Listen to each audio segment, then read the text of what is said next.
আসসালামু আলাইকুম। BCS preliminary প্রস্তুতির আজকের পর্বে আলোচনা করব শেষ সময়ের শেষ প্রস্তুতি নিয়ে। আমরা সবাই জানি ইতিমধ্যে 47তম বিসিএস এবং 49তম বিসিএসের প্রায় ডেডলাইন দিয়ে দিয়েছে। 47তম বিসিএস পরীক্ষা 19শে সেপ্টেম্বর অনুষ্ঠিত হবে। তো আমাদের হাতে খুব বেশি সময় নেই, বলতে গেলে একটার জন্য 1.5 মাস আর একটার জন্য রয়েছে 2 মাস। তো এই শেষ সময়ে আমাদের কী করণীয় বা আমাদের কী করতে হবে, কী করলে আমরা সফল হতে পারবো। তো সফল হতে হলে অবশ্যই পরিশ্রম করতে হবে। একটা কথা মনে রাখতে হবে, আর কঠিন প্রস্তুতি সহজ যুদ্ধ, অর্থাৎ প্রস্তুতি নিতে হবে কঠিন। আমাদের কোনো সহজ শর্টকাট নেই। শর্টকাট বলতে কিছু নেই, পরিশ্রম করতে হবে, পরিশ্রম করলেই সফলতা আসবে। আর যেহেতু দুটো পরীক্ষা আপনাদের উচিত, আমি মনে করি যে এখন থেকেই শুরু করা, ভালোভাবে শুরু করা। শুরু করব বলে সময় নষ্ট না করা। যেহেতু হাতে সময় নেই, আমি এর আগে ভিডিওতে বলেছিলাম যে হচ্ছে একটা সুনির্দিষ্ট পরিকল্পনা থাকতে হবে, আর একটা পরিকল্পনায় আপনার প্রায় কাজের 50% মানে সম্পন্ন করে দেয়। ভালো পরিকল্পনা না থাকলে দেখা যাচ্ছে যে আপনি ভালো করতে পারবেন না পরীক্ষায়, যেহেতু সময় কম। আর এই সময় অল্প সময়ের মধ্যে 200টা বহু নির্বাচন আপনাকে দাগাতে হবে। যেমন আপনার ভালো করে যে সফল হওয়া যায় না তার একটা বাস্তব উদাহরণ বলি। যেমন এই লাস্টে যে 46তম রিটেন পরীক্ষা বাংলাদেশ বিষয় বলি, প্রশ্ন কিন্তু সবাই বলছে যে সহজ হয়েছে, গতানুগতিক ধারা হয়ে গেছে, কিন্তু অনেকেই কিন্তু 200 মার্ক অ্যান্সার করতে পারেনি। কারণ হচ্ছে কি, আপনার পরিকল্পনার অভাব ছিল। হচ্ছে যে প্রথম কয়েকটা দেখা গেছে ভালোভাবে লিখতে গিয়ে শেষ দুটো ভালো লিখতে পারেনি, এটা অনেকের কাছে শুনেছি পরীক্ষা দেওয়ার পর। তো পরিকল্পনা থাকতে হবে যে আমি এই সময়ের মধ্যে এটা শেষ করব, এর মধ্যেই আমাকে এটা করতে হবে। কোনো একটাতে বেশি ফোকাস দিয়ে আরেকটাতে ফোকাস না দিলে যে আপনি ভালো মার্ক পাবেন বিষয়টা এমন না। বহু নির্বাচনী ক্ষেত্রে সেম কথা। যেমন আপনি দেখা যাচ্ছে যে সারাদিন ইংরেজি কিংবা ম্যাথ নিয়ে পড়ে আছেন, এদিক দিয়ে নৈতিকতা কিংবা ভূগোলের কোনো খোঁজখবর নেই। এটা কিন্তু আসলে না। একটা মার্ক কোন দিক থেকে আসলেই হয়েছে। মানে আপনাকে যে গণিতেই 15তে 15 পেতে হবে বিষয়টা এমন না, আপনি কিন্তু ভূগোলে 10-এ 10 পেতে পারেন। অথচ গণিতে যে সময়টা ব্যয় করবে তার থেকে ভূগোলে কয়েক ভাগের 1 ভাগ সময় দিলে আপনি গণিতে ভূগোল হয়তো 8-9 পেয়ে যাবেন। ঠিক সেরকম একটা বিষয় হচ্ছে নৈতিকতা। নৈতিকতার বিষয়টা হচ্ছে যে আপনি সময় দিচ্ছেন না, একদম পরীক্ষার 1-2 দিন আগে দেখা যাচ্ছে যে একটা মানে শর্ট নোট পড়েন, সেটা পড়ে দেখা যাচ্ছে 5-6 পেয়েছেন। কিন্তু আরেকটু যদি মানে সেখানে সময় দেওয়া যেত, মানে যেখানে সাধারণ জ্ঞান কিংবা বাংলায় যেখানে কয়েক মানে শত ঘন্টা চলে যাচ্ছে, সেখানে নৈতিকতা যদি আর কয়েক ঘন্টা অর্থাৎ 10 ঘন্টা 15 ঘন্টা দেওয়া যায়, তাহলে কিন্তু এখানে 10-এ 8-9 পাওয়া যেতে পারে। এখন আমি সাবজেক্ট ওয়াইজ কথা বলবো। তো আমাদের যেহেতু পথের পরিকল্পনার কথা বলছিলাম, সেই পরিকল্পনায় আমাদের প্রথম বিষয় হচ্ছে সাবজেক্ট। তো আমি কোন সাবজেক্ট কখন পড়বো, এটা আসলে ডিপেন্ড করে এক একজনের স্ট্র্যাটেজির উপর। অনেকে দেখা যাচ্ছে যে দিনে একটা সাবজেক্ট পড়ে, অনেকে আছে 2টা পড়ে, আবার অনেকে আছে যে না, দিনে প্রত্যেকটা সাবজেক্ট কিছু কিছু পার্ট পড়ে। তো এক একজনের স্ট্র্যাটেজি এক এক রকম। তো আমি বেশিরভাগ ক্ষেত্রে দেখা যেত দিনে 2টার বেশি পড়তাম না, হয়তো একটাই পড়ার 2টাই টার্গেট থাকতো। যে যখন ঢাকা বিশ্ববিদ্যালয় সেন্ট্রাল লাইব্রেরিতে যাইতাম, তখন একটা বিষয় যেমন ইংরেজি গ্রামার নিয়ে গেছি, সেদিন ইংরেজি গ্রামারের কত পৃষ্ঠা শেষ করতে পারি, এই ধরনের একটা টার্গেট মানে আমার মধ্যে কাজ করতো। আর যখন বোরিং লাগতো তখন দেখা যেত যে আমি জব সলিউশন পড়তাম।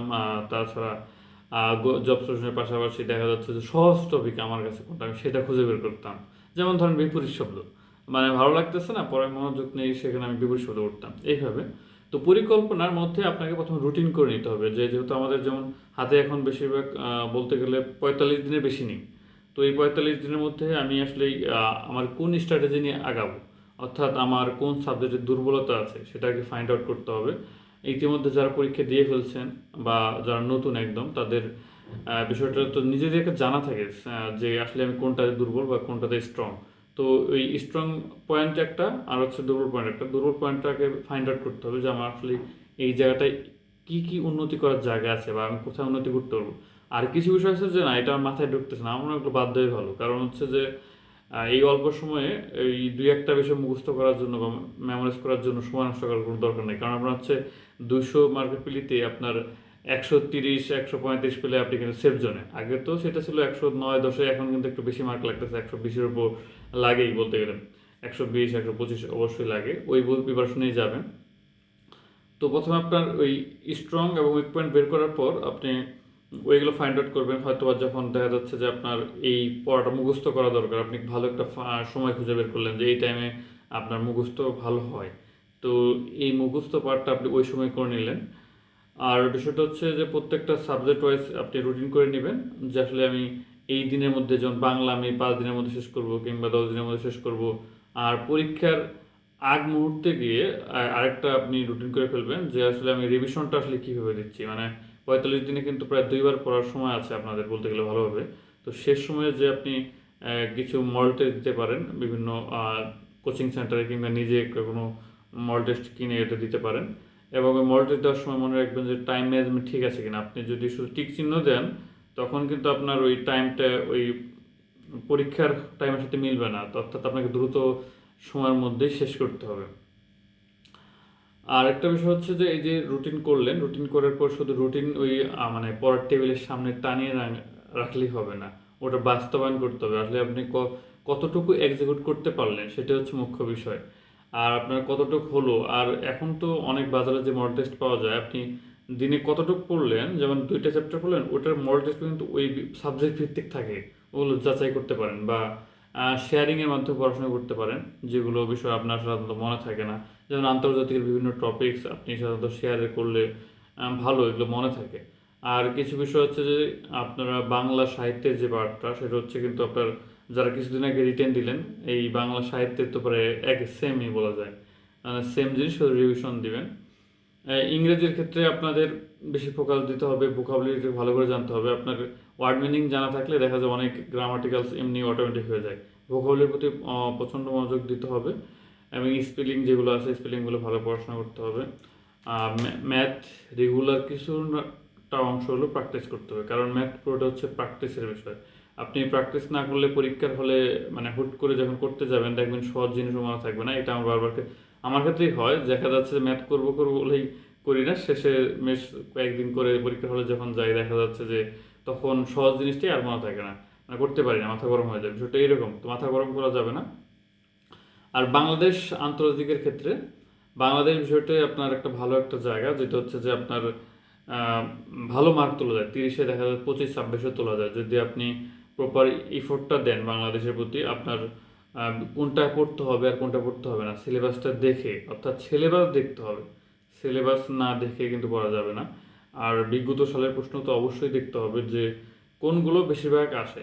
যেমন আমি এর আগে একটা ভিডিওতে বলেছিলাম বাংলাদেশের কৃষি সম্পদ কিংবা বাংলাদেশের মুক্তিযুদ্ধ, এই যে পার্টগুলো রয়েছে এগুলো কিন্তু বারবার আসে, তো এগুলো ভালো করে দেখতে হবে। বিজ্ঞান পার্ট, যেমন বিজ্ঞান পার্টে আপনার কিছু জিনিস আছে যেগুলো তো বারবার আসে, রিপিটেশন হয়। বিজ্ঞানে কিন্তু 15টার মধ্যে দেখা যাচ্ছে 6-7টা রিপিটই হয়, কমন জিনিস। আর একটা বিষয়, বিজ্ঞানের ভীতি আছে অনেকের, আর্টসের যে ছাত্র যারা তাদের জন্য ভীতির কিছুই নেই। আপনি যদি একটা কোনো গাইড বই ভালোভাবে ফলো করেন অবশ্যই 8-10 পেয়ে যাবেন। এখানে ভীতির কিছুই নেই, সিলেবাসভুক্ত বিষয়ই আসে। আর 2-3টা হ্যাঁ কমন আনকমন জিনিস আসে, সেটা সবাই কেউই পারে না, ওটা নিয়ে টেনশন করার কিছু নেই। কম্পিউটারের ক্ষেত্রে সেম কথা, যারা রিটেন দিলে তাদের তো একই, তাদের কাছে ইজি হওয়ার কথা। কম্পিউটার বিষয়ে বলি, বোঝার এবং কিছু মেমোরাইজ করার বিষয় আছে, কমন জিনিস। কম্পিউটার ওই 8-10 মানে টেকনিকে পড়বেন, যেটা 8-10 তোলা যায়। ইংলিশ লিটারেচার, তো আমি আমার ভিডিওতে একটা বলেছিলাম যে ইংলিশ লিটারেচার আসলে শর্টকাট একটা নোট তৈরি করলে হয়ে যায়। মানে ওই উইলিয়াম শেক্সপিয়ার কিংবা উইলিয়াম ওয়ার্ডসওয়ার্থ, জন কিটস, এগুলোই বারবার ঘুরে ফিরে একই জিনিস, আর কিছু কোটের মুখস্থ করে রাখতে হবে। ভূগোল যারা বাংলাদেশ এবং আন্তর্জাতিক ভালোভাবে পড়বে তাদের ভূগোল এক্সট্রা পড়ার তেমন কিছু নেই, 2-3টা চ্যাপ্টার ছাড়া, দুর্যোগ ব্যবস্থাপনা। আর নৈতিকতার বিষয় হচ্ছে যে আপনি নবম দশম শ্রেণীর নৈতিকতার যে বইটা আছে এটা পড়বেন। মূল কথা হচ্ছে আপনার স্ট্র্যাটেজি আপনার কাছে। আপনি একটা যেমন শরৎচন্দ্রের যে উপন্যাসের নামগুলো আছে সেগুলো আপনি শুধুই মুখস্থ করবেন নাকি একটা ছন্দ আকারে মুখস্থ করবেন, সেটা আপনার উপর। আপনার মানে মেমোরাইজ কীভাবে হয় সেটা আপনাকেই দেখতে হবে, কারণ পরীক্ষার হলে কেউ আপনাকে সাহায্য করবে না, আপনার কীভাবে মনে থাকে। আর প্র্যাকটিসের কোনো বিকল্প নেই, একবার পড়লাম আমি পরীক্ষার হলে যে বিষয়টা এমন না, বারবার দেখতে হবে, বহুদর্শী হতে হবে, বহুদর্শী হওয়া ছাড়া কোনো উপায় নেই। আর আপনি যদি একবার বিষয়টাকে মানে ক্যাপচার করে ফেলতে পারেন, আমার মনে হয় যে পরবর্তীতে কিন্তু এটা ইজি হয়। আর যেমন আমার ব্যক্তিগত ক্ষেত্রে যেটা বলি, আমি প্রথমবার যে এফোর্টটা দিয়েছিলাম এক্সপ্রেসতম বিশেষের পূর্বে পিলিতে যে এফোর্টটা দিয়েছিলাম, পরবর্তীতে আমার মনে হয় না 5 ভাইয়ের 1 ভাগে ভোট দিচ্ছি। দেখা যাচ্ছে তারপরে কিন্তু টানা 5টা বিসিএস প্রিলিমিনারি উত্তীর্ণ হয়েছি, মোট 5টা হয়ে গেছে ইতিমধ্যে অলরেডি। তো মানে আপনার ক্যাপচার ক্ষমতাটা এবং হচ্ছে আপনার স্ট্র্যাটেজিটা কি, যে এইভাবে সাজায় রাখলে আমি এই টাইমের মধ্যে শেষ করতে পারবো। আরেকটা বিষয় যে টাইম টেবিলটা কি, আসলে আমি কত ঘন্টা পড়বো, এটা আমার মনে হয় যে ব্যক্তি বিশেষে ভিন্ন হয়। কেউ, আমার কতগুলো বন্ধু দেখেছি হলের মধ্যে, তারা খুব দিনে 4-5 ঘন্টা করে পিলি টিকছে, আবার অনেকে দেখা যাচ্ছে 12 ঘন্টা 13 ঘন্টা করে পিলি টিকতে পারেনি। ওই যে বললাম না, স্ট্র্যাটেজি। আবার সবার তো মেধা এক না, এটাও একটা ব্যাপার আছে। মনোযোগের একটা ব্যাপার আছে, যেমন আমরা তো এখন আধুনিক মিডিয়া থেকে দূরে থাকতে পারি না, সব সময় দেখাতে থাকে। তবে এটা মানে আমার মনে হয়, যেটা ব্যক্তিগতভাবে আমার যে বিষয়টা হতো, আমি যখন সেন্ট্রাল লাইব্রেরিতে যাইতাম, আমার মোবাইলে অটোমেটিকভাবে মোবাইলের নেট পাইতো না, অর্থাৎ কল করার নেটটা ভালো পাইতো না। এটা আমার জন্য মনে হয় একটা ভালো একটা বেনিফিট দিছে, যে আমি ওই টাইমে নেট তো চালাইতেই পারতাম না, মানে কেউ আমাকে কল দিলেও পাইতো না। অর্থাৎ ওই টাইমটা পুরোপুরি আমি নেটওয়ার্ক থেকে বাইরে। এটা ঢাকা ভার্সিটি সেন্ট্রাল লাইব্রেরি শুধু আমার না, এটা সবার অনেকের ক্ষেত্রে এই জিনিসটা হয়ে থাকে, যে নেট পায় না, এই জন্য একটা ভালো একটা এনভায়রনমেন্ট। যেহেতু একটা এনভায়রনমেন্টের কথা আসলো, তো এনভায়রনমেন্টটা কেমন হবে, যে আসলে পড়াশোনার এনভায়রনমেন্টটা কেমন? আপনার অবশ্যই যদি পাশে কোনো প্রতিদ্বন্দ্বী থাকে, অর্থাৎ ক্যান্ডিডেট থাকে, পড়াশোনা কিন্তু ভালো হবে, কারণ আপডেট থাকতে হয় যে কোনো বিষয়ে। আপডেট না থাকলে হয় না। যেমন বাজারে এই বইটা ভালো চলছে, এটা চলছে, এটাতে টেকনিকটা সহজ, এটা মনে রাখা সহজ এবং এটাই আসে, তো ওটাই করবো আমি। কেন আমি মোটা তাজা একটা বই পড়ে এমনি এমনি সময় নষ্ট করবো?